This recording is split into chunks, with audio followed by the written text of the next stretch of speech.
Hi, I'm ChristinaMaria. I'm here at the Winter Film Festival 2026, and I'm here with Ida, and she is the filmmaker of...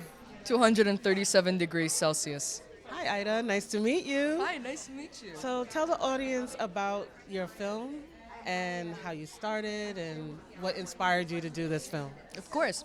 I am Iranian. I was born in LA, but I grew up in Iran, and I spent a great deal of my youth learning about the culture and learning about what we stood for. And this film was actually made a year after the Women Life Freedom movement. It was just me and a bunch of my friends really wanting to somehow contribute to the conversation that's happening. And we came up with this idea of what it's like to have this dual personality and to live in isolation in a culture that is actively rejecting you. So, I mean, I could give you the log line. It's about this person who goes to his regular coffee shop. He's got a big business meeting coming up, and he desperately wants an Americano, but everybody in the coffee shop speaks a language that he doesn't understand. That's non-Americano. Yes. I know that feeling. Yes, no, that's perfect. Yes, it is a non-Americano language that sounds like an Americano, but it doesn't give you an Americano. That's for us tea drinkers. Exactly. So you're from Iran, right? Yes, I'm from Iran. Iran, excuse me. That was so New York. I tried that to was be so really New York. nice about it. You're from Iran. Iran, and you're based now in New York? Yes, yes. And I understand you're studying at NYU. Yes, I was very lucky to get into NYU Tisch. I'm doing a double major in cinema studies and film and TV. Awesome. Thank you. So what was the challenges you faced in producing and making this film? Well, I mean, for one thing, it was a short film that we didn't even want to get through the censorship process because getting a production certificate is almost impossible. Especially as youths who are trying to make this thing that talks about the government. That would never happen if we actually went through the normal channels. And so to sort of be able to create something, and we really wanted it to, we intended it to be for an international audience. So we didn't really mind if it didn't end up becoming that successful inside of Iran, but rather just project our voices. The whole thing actually took about a month. It was a crazy time. I was back from summer break, and I was like, I need to do something. I can't just stay still. We got to do something and make something and speak about this and address this.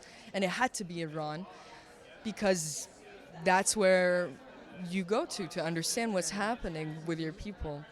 And we somehow managed to create this movie in a month. And it was I wasn't the only director. I made this. My co-director is actually Mahdi Habibi, who's Hi, Matt. yeah, hi, who's actually in Iran right now, and yeah, he's being the true hero, really, in all of this. I'm just taking all the fame. You got the fame too.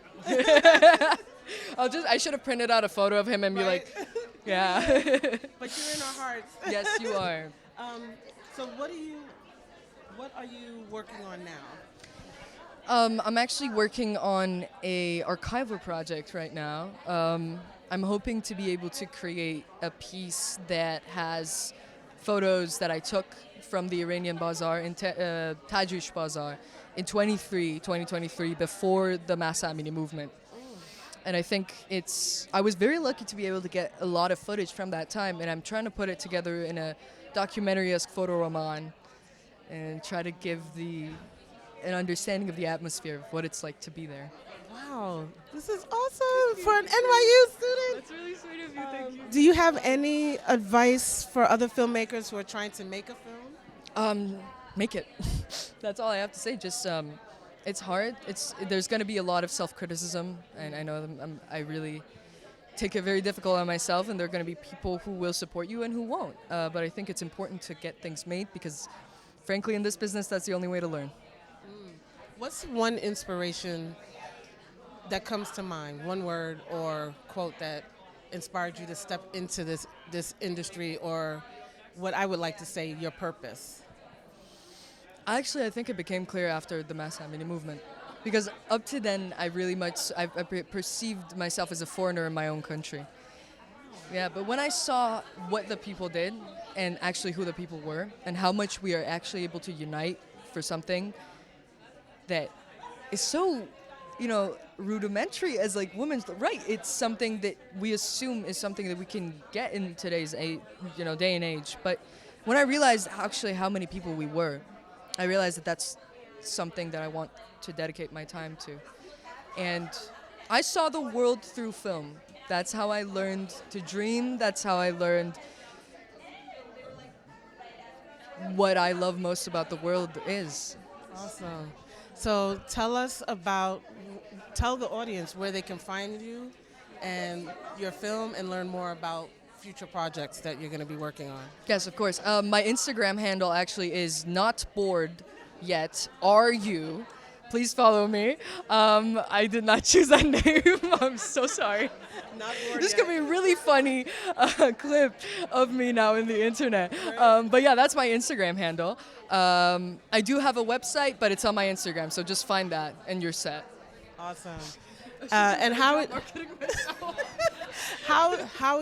your experience here? How are you enjoying it so far? I love it. This is like I live in Palladium Hall. I used to live here. This is so convenient. I'm in love with this festival. Yes, literally down the yes. block. Yeah. And the Winter Film Festival is doing an Iranians bit. We have other Iranians. I feel so welcome, and I'm Awesome. ecstatic.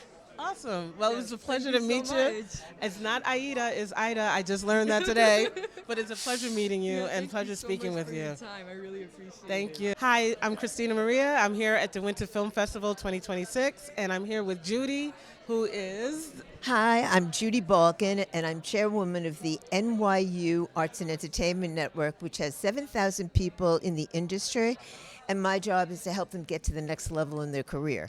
So we do fantastic events, and in my spare time, I judge and moderate a lot of film festivals. This Winter Film Festival is my absolute favorite film festival. They get the best films and the best people. Yes, it is, and it's organized. Stephanie does an amazing job. I don't know how she does what she does, really, She does an amazing job. I know. And you can never tell that she might be stressed, but she holds it and it goes effortlessly. So. I know. She's like, I'd be killing everybody. I'd have a knife guy, Well, how did you find out about Winter Film Festival? Well, I've been doing. How did I find out? That's a very good question because I've been doing it for so many years. I don't even remember. Stephanie found me. I found Stephanie. I'm not sure, but yeah, I don't remember. Were you a filmmaker in the start of your career? Yeah. What type of films? I did narratives. I graduated Tisch, and I did films, but I was making my money in broadcast news, so I worked for the news division, and that's very harrowing, believe me. It's much easier to be a filmmaker than to be a newscaster. It's like... Well, it's funny because my first major at a school that's no longer in business was broadcast journalism. So Yeah. I had to learn a lot of stuff there. Yeah, it's harrowing because but it's also very visual because I would pitch stories. That was part of my job, and I would pitch stories, and the news director would always say, "Well, is there blood?" And I'd go, "No." He goes, "Well, are there body parts?" And I go, "No."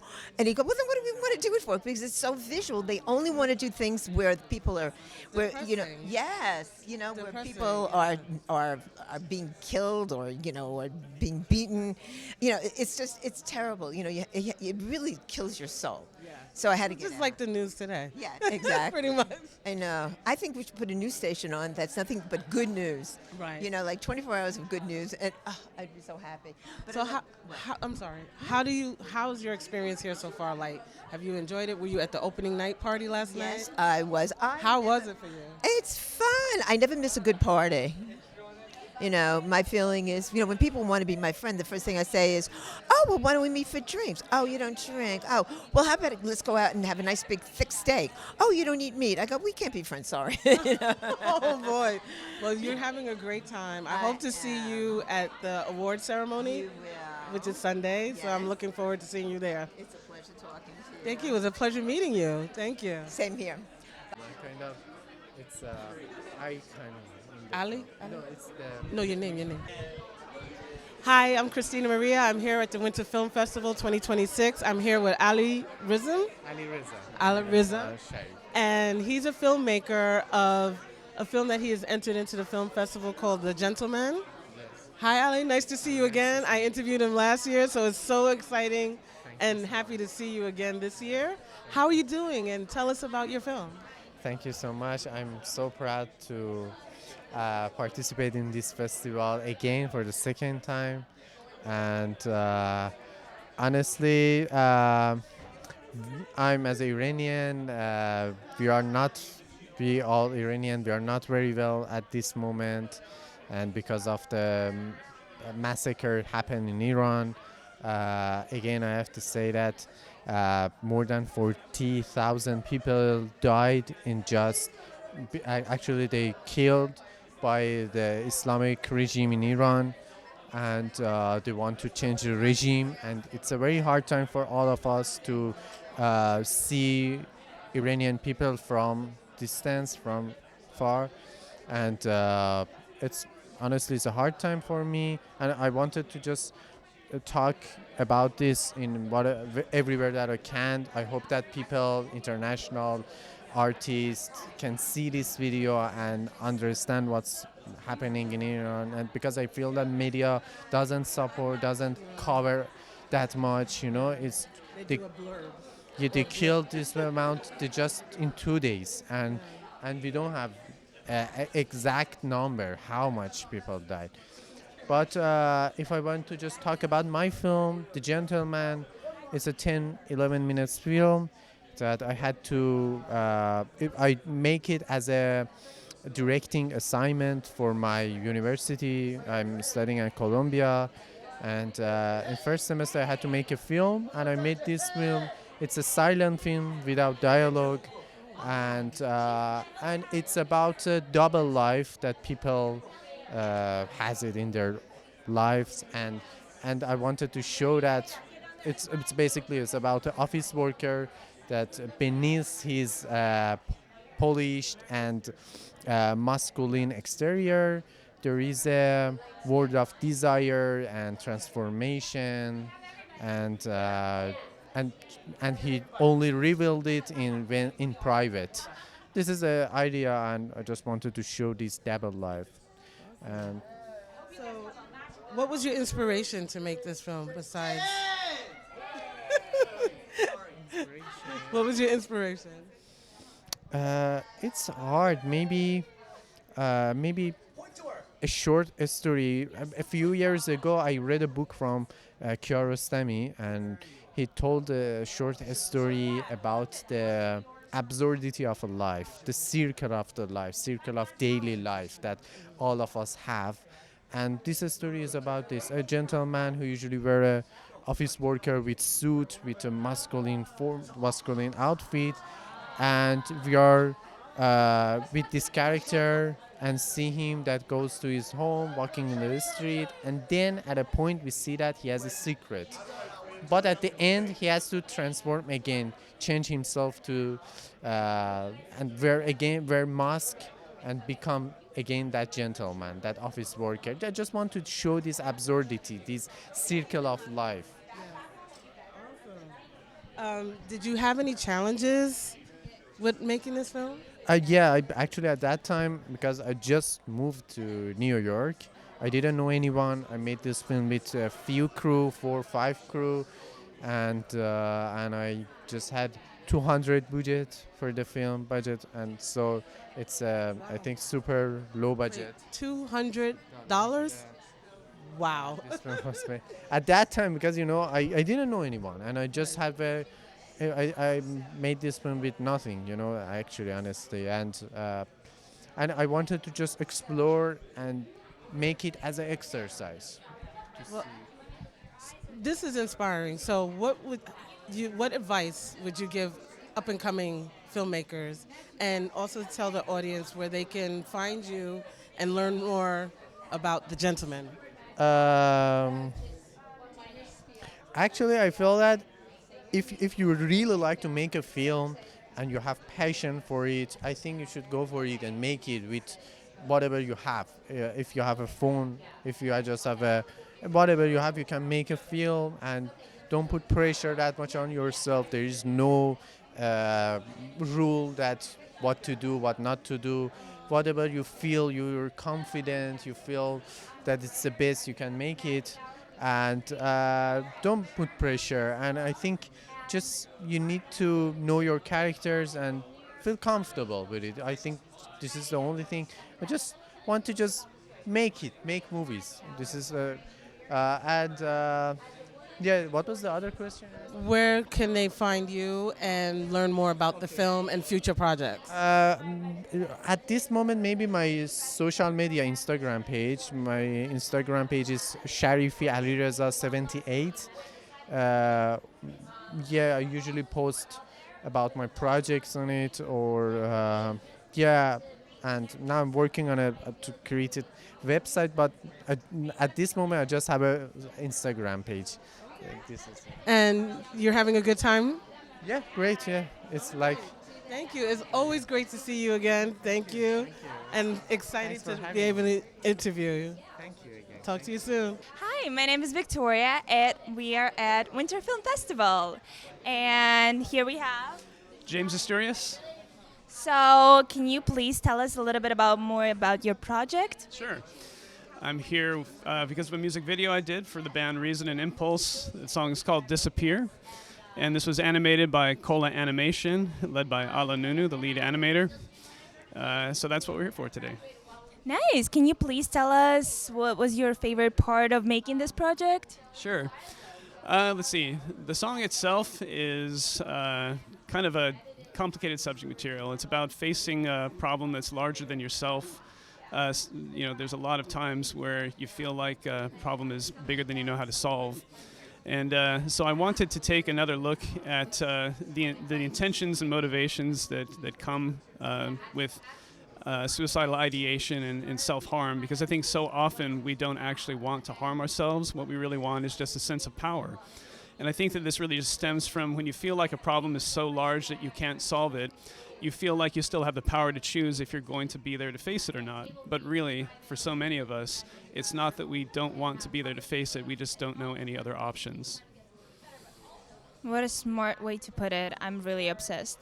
Any challenges that you faced along the way making this? Yeah, I had to learn how to edit. It was kind of a surprise. I had a lot of fun working with Ala. She's such a talented animator. And I think you asked me the last question, what was my favorite part, right? I think the favorite part I had was just seeing like each new piece of animation. There was a moment at the end of the film where you see the two lovers who are featured in the film, their hands separate at the last moment. And I just remember feeling chills, like, wow, like this animator really understands what I'm trying to communicate. And it was so amazing to be able to share that feeling with another creative person. Yeah, that's a really good feeling. Any kind of platform or any kind of way that we can find you on or your work? Yeah, you can find me at reasonandimpulse.com, and that will take you to this video. This is my first release. Nice. Are you working on something right now? Any new projects coming up? I do. I have an album that's being planned. It's called Sertraline Dreams. Right now, it's still in the production phase, but I hope to have that out within the year. Really? Thank you so much. That was really nice. It was Viktoriia, Winter Film Festival. Hi, this is Viktoriia, and we are at the Winter Film Festival. And we're here with... Donna Wang Friedman. And Stefania DeKennessy. Nice to meet you, girls. So, can you please tell me a little bit more about your project that you're here with today? Yeah, so we're here for my music video, A Silent Cry. This is my second time at the Winter Film Festival. I had the best time 2 years ago when I debuted my short documentary, Never Fade Away, which is now on Amazon Prime Video and Apple TV. Congratulations! Thank you so much. But this little music video means so much to me.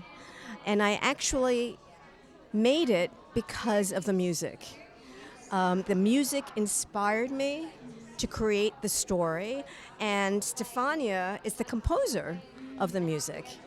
And she wrote this beautiful miniature called Clouds, part of a larger group of 19 miniatures called Microvids. And Clouds, I was obsessed with it. I recorded it with violinist Curtis Stewart, who improvised over my piano part. And I listened to it literally over and over again, and I said I had to do something. And then I went on Instagram, and my daughter, she's an AI, she posted this little 3-second video of a crystal globe, and my synapses started firing. And I asked her to do something a little different. And at the same time, I was reading about our environment and about, climate change. And I guess I was so revved up by the music, the AI, the stories, that I created a little story that represents really more about how we should protect what is irreplaceable in this world, whether endangered species, the Himalayan mountains where this little film takes place, or our hearts. So the title, A Silent Cry, has several meanings, and it's for the audience to decide how they feel connected to it. I love that. Any kind of challenges that you faced along the way when you were creating it? Well, I'm a tech idiot. I really, really am. And with Never Fade Away, I had my incredible camera crew. The whole thing was beautifully done. I am embarrassed to say that I made the entire video on Canva, which is not really something I should share. But, I am not embarrassed by it because... Yes, you are. I am embarrassed, right? Yes, but because I don't have the technical ability or the tools, but this is what I had. This is what I knew how to use, and the fact that it's been awarded over 30 laurels from festivals worldwide, I guess it's okay. I guess it's working, yeah. Anything? That was a challenge because I had nothing else to work with. I have something I'd like to add that I think was a challenge for Donna. She plays this piece so beautifully that it's like, for me, like being in heaven. It's like I imagine this piece a certain way, and the way she delivers it is exactly as I imagined it. Couldn't possibly be more beautiful. So how do you take something that is already so perfect, such a perfect performance, and transmute it into a new medium? And that is a real challenge, right? So how do you come up with something visual that actually takes it to the next level, to the next plane? And I honestly don't know how she did it. I think I'm very good at writing music. I have no visual imagination whatsoever. And Donna, bless her soul, is not only a splendid performer, splendid pianist, but also has the capacity to take sound and its emotional meaning and render it in images, and it's spectacular. The new rendering of it, or the new version of it, and that I think is a real challenge. It's a real challenge with music videos. Yeah, absolutely. Any kind of projects that you're working on right now, or maybe planning to do in the future? Yes, I am working on another film project, but a lot of other musical projects, because I am a concert pianist. That is who I am, and I'm a storyteller, and I happen to make a couple of films here and there. So, and I love sharing stories that are not told, that I believe people should know about. So I am working on a new project, which is called With a Wave of Her Hand, and it's about it's the story of a trailblazing woman conductor of color whose story really needs to be shared and heard. Yeah, absolutely, absolutely. So how can we find you? Any platforms that you're in? Any websites, Instagrams, any kind of things? My website is donnawangfriedman.com, and I'm on Facebook and Instagram. And what about you? Same here. Stefania DeKennessy is my website, and you can find me on Facebook and Instagram, all those places. So, Thank you so much. It was really wonderful. I'm really excited to see it. Hi, my name is April, and I'm at the Winter Film Festival in New York City. Please tell me your name and your film's name. Yes, my name is Chantal Alonso, and I am the director and animator of First Winter. Congratulations. What did you do on this film? Yes, so I directed and animated, so a lot of the main components of the film, everything that's illustrated was hand-drawn by me. So that's over like 3,000 frames that I individually drew. Awesome. So it's an animation film. Sorry? So this is an animation. Yes, it's an animated film. I completed it for my thesis film at School of Visual Arts, which I graduated from last May. Congratulations. Okay. And where are you from? I am from Chicago, Illinois. Shout out. Chicago. Shout out to Chicago. But I am currently based in Brooklyn for freelance animation work. Okay, now tell me about your film and what is your film about? Of course. So First Winter follows Angel, who is experiencing his first. He is an immigrant boy experiencing his first winter in Chicago. It was inspired by conversations with my parents, who are immigrants, talking about what they missed about home, told through the lens of kids experiencing this now. Now, what was your inspiration to make this film? Yes, so it was all of my films are based on my immigrant community. So it was truly my immigrant parents who inspired me to make this feelings they had of like yearning. And then there's a lot of things going on right now in the immigrant community, and the school setting was particularly based on my best friend who works with newly arrived kids in theater, and it's exploring my parents' stories through that lens. Now, what were the challenges you faced making the film? Of course, the biggest challenge was just making it at all. We're given about 9 months to complete the whole film. So this is me, one person, creating 4 minutes of animation. I think I mentioned like 3,000 drawings. So it truly is roughing it through, really getting through that. Like I would wake up, sit at my desk, no music for hours, and then rinse and repeat until it was done. So it was kind of like really locking in order to create this film. Amazing. Now, what are you working on currently?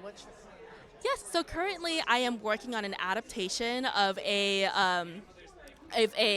short story. It's still on the works, but I'm really excited because it continues my trend of working on immigrant stories. It's about a young girl in Brooklyn who works at a sweatshop really, really young, and the fabric of the story, the fairy tale she tells of the story, quite literally changed with what the fabric they're working on in the sweatshop that day. So it's very early in the works, but I'm excited to say that it's at least underway. It's exciting to hear that. Now, do you have any advice for other filmmakers trying to make a film?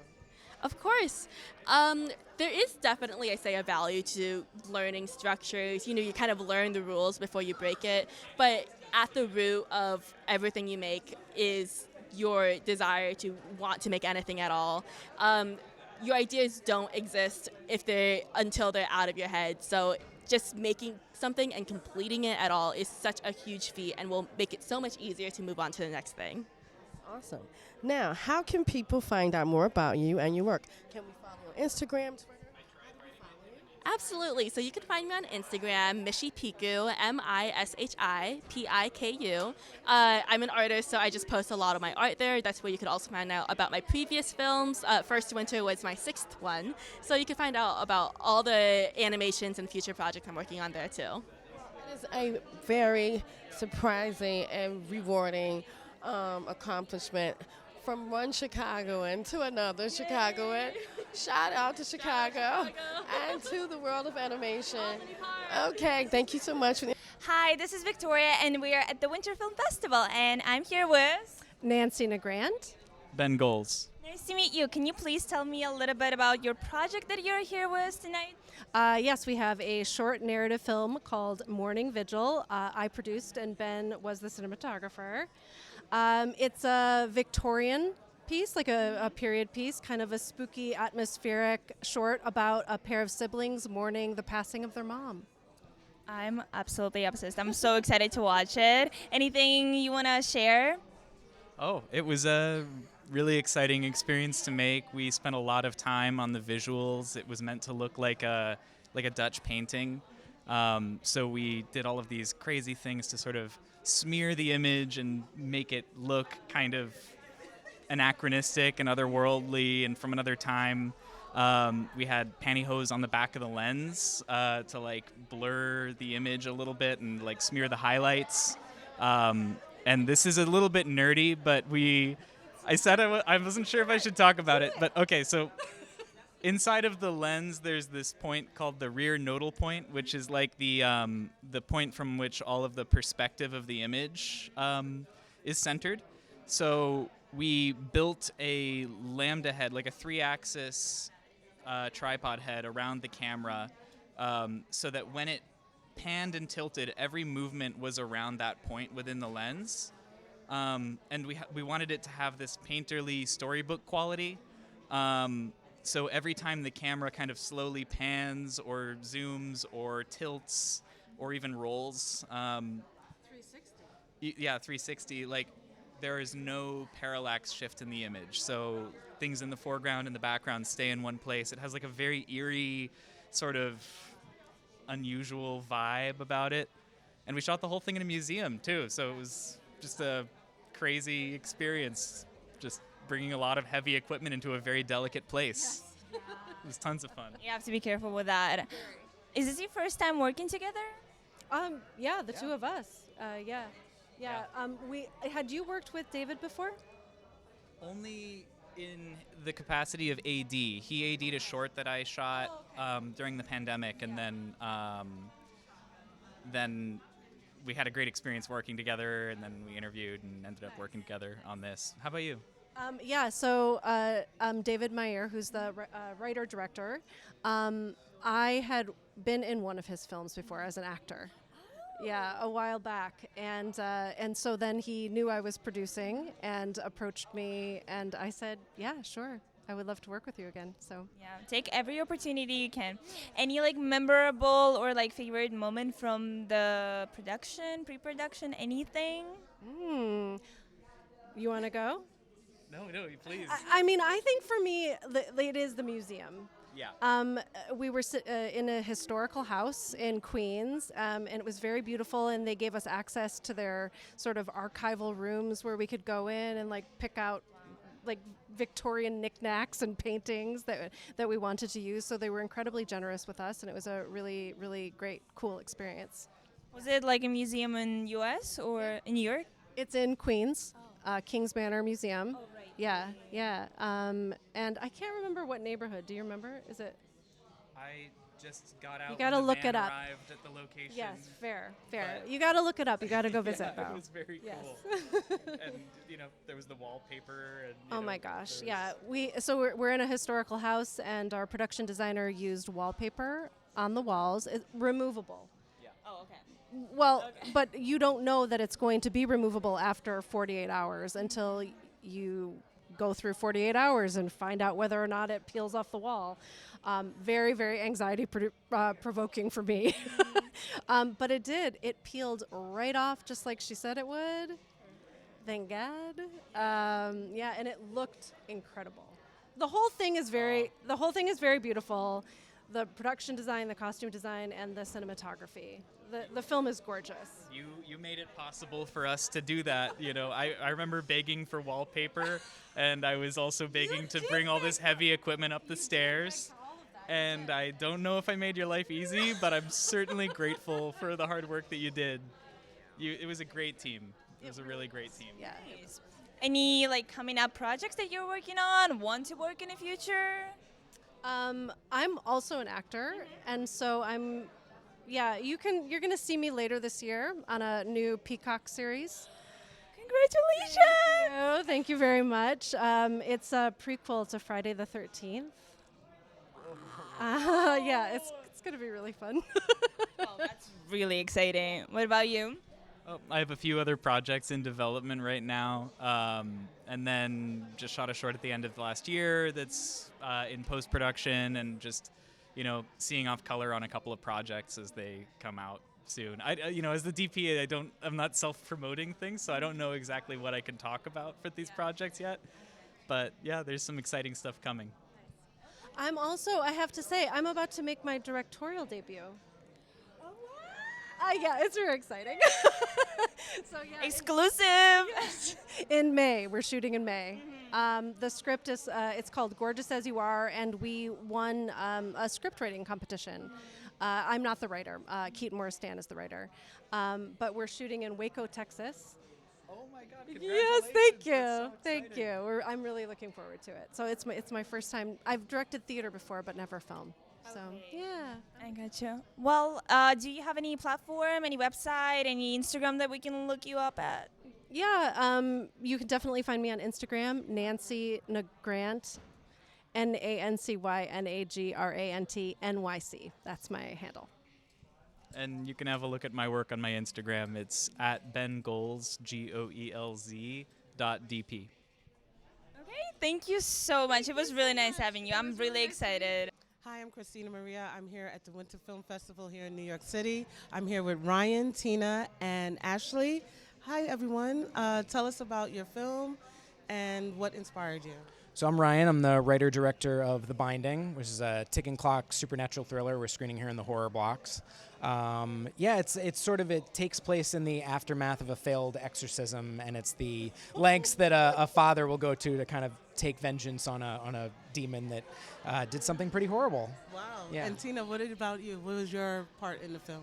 I am the producer, and we've known each other for like ages, and we've been talking about how we wanted to work on our own project for years, and this is how we did it. He came and it worked. I'm the executive producer. So executive producer on the film.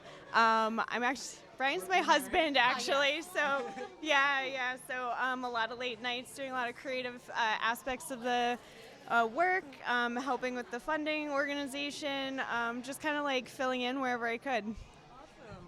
What inspired you to do this type of project? I mean, I've been a horror thriller fan basically forever. I've worked professionally on projects in that world as well, and this, being our first kind of personal film that we were doing on our own, that felt like the right way to go. And there was a kind of a personal incident when I was a new father that kind of made me experience this kind of new level of fear. No, nothing like that. But the first time you, I was like, wait, what? the first time when you have a child, the first time something almost happens to your kid, you get this new level of chest clench that you've never felt before, and that sort of slowly percolated in the back of my brain. I was like, how can we express that in a genre framework? And it was, like I said, it's a story about a father who's had something horrible happen, and how that changes him and allows him to go to a darker place than he ever thought he could. What did any of you have challenges during this project? I mean, I think with any low budget indie thing, it's going to be the challenges are always going to be financial and kind of team building. And it was really important to Tina and I, who've worked in the industry for a long time and have experienced some bad projects before, to make it a really pleasant experience and a valuable one for everyone that was working with us. And so it was finding ways to make everyone feel valued and protected and taken care of, and really bring everyone into to feeling like they were having a collaborative, powerful experience. And it wasn't just our passion project that we were like getting everyone to help us out with. It really, collaborative as much as possible. No, I mean, I think the biggest challenges we actually had were we had like unfortunate incidents with other people's families that we had to accommodate for, that we wanted to make sure could be a part of the film still. And scheduling, of course, was a big thing in casting. We lost like cast members at certain parts, and then we brought new people in, but I think everything happened the way it was supposed to, and everybody was able to come in and still rally and be a part of it, and we're so excited with the product we have. And we're excited for everyone to see it. I mean, a challenge, you don't bring it up a lot, but Tina was 7 months pregnant while we were shooting. New mom. Yes. So, thank you. And then we had her baby shower a couple months later in the exact same spot where we shot our horror movie. So it was really, pretty funny. But actually, I mean, we'll talk about like logistic challenging. we had fog machines going to kind of have atmosphere in the set, and we get about a week out from filming, and we're like, wait, is it safe for her to be breathing this synthetic smoke? And so she's producing from by wire over like monitors and radios from a separate location. Wow. It was, can't be downstairs. It was like, not safe. But it was good for the film to have it, so I'm glad we did it. Yeah. Awesome. What other are you working on anything currently or any future projects you have in mind? Yeah, so as a team, we're working on a lot. We're working on developing a feature version of our short. And then we've co-writing another short together. Yeah. And I mean, we've got a bunch of percolating projects going. We're working on developing some audio drama stuff. So a lot of things that hopefully will be coming up in the near future. Awesome. Yeah. Tell us how the audience can find each of you and more about the film. So obviously we're on the Winter Film Festival website, and that's got all of our contact info. But on Instagram, you can find us. We're Playground Work Productions, and that'll connect to all of our individual accounts and more information about the film. Awesome. And how's your experience here at the film festival? It's been fantastic. Yeah, they've taken really good care of us. The media's stuff has been fantastic. You can tell there's a lot of care taken to really make all the films individually feel special and part of the group. Yeah, it's a great experience. Yeah, it's been wonderful. Love what we've seen. Yes. Were you guys here at the opening night yesterday? We were, yeah, and we had Wasn't it nice and fun? Yeah, we screened in the horror matinee block today, and then we'll be screening again on Saturday. Oh, good. Yeah. All right. I hope to get to see it if I'm not up on the red carpet. All right. Thank you so well, much. It's nice to meet you. You as Thank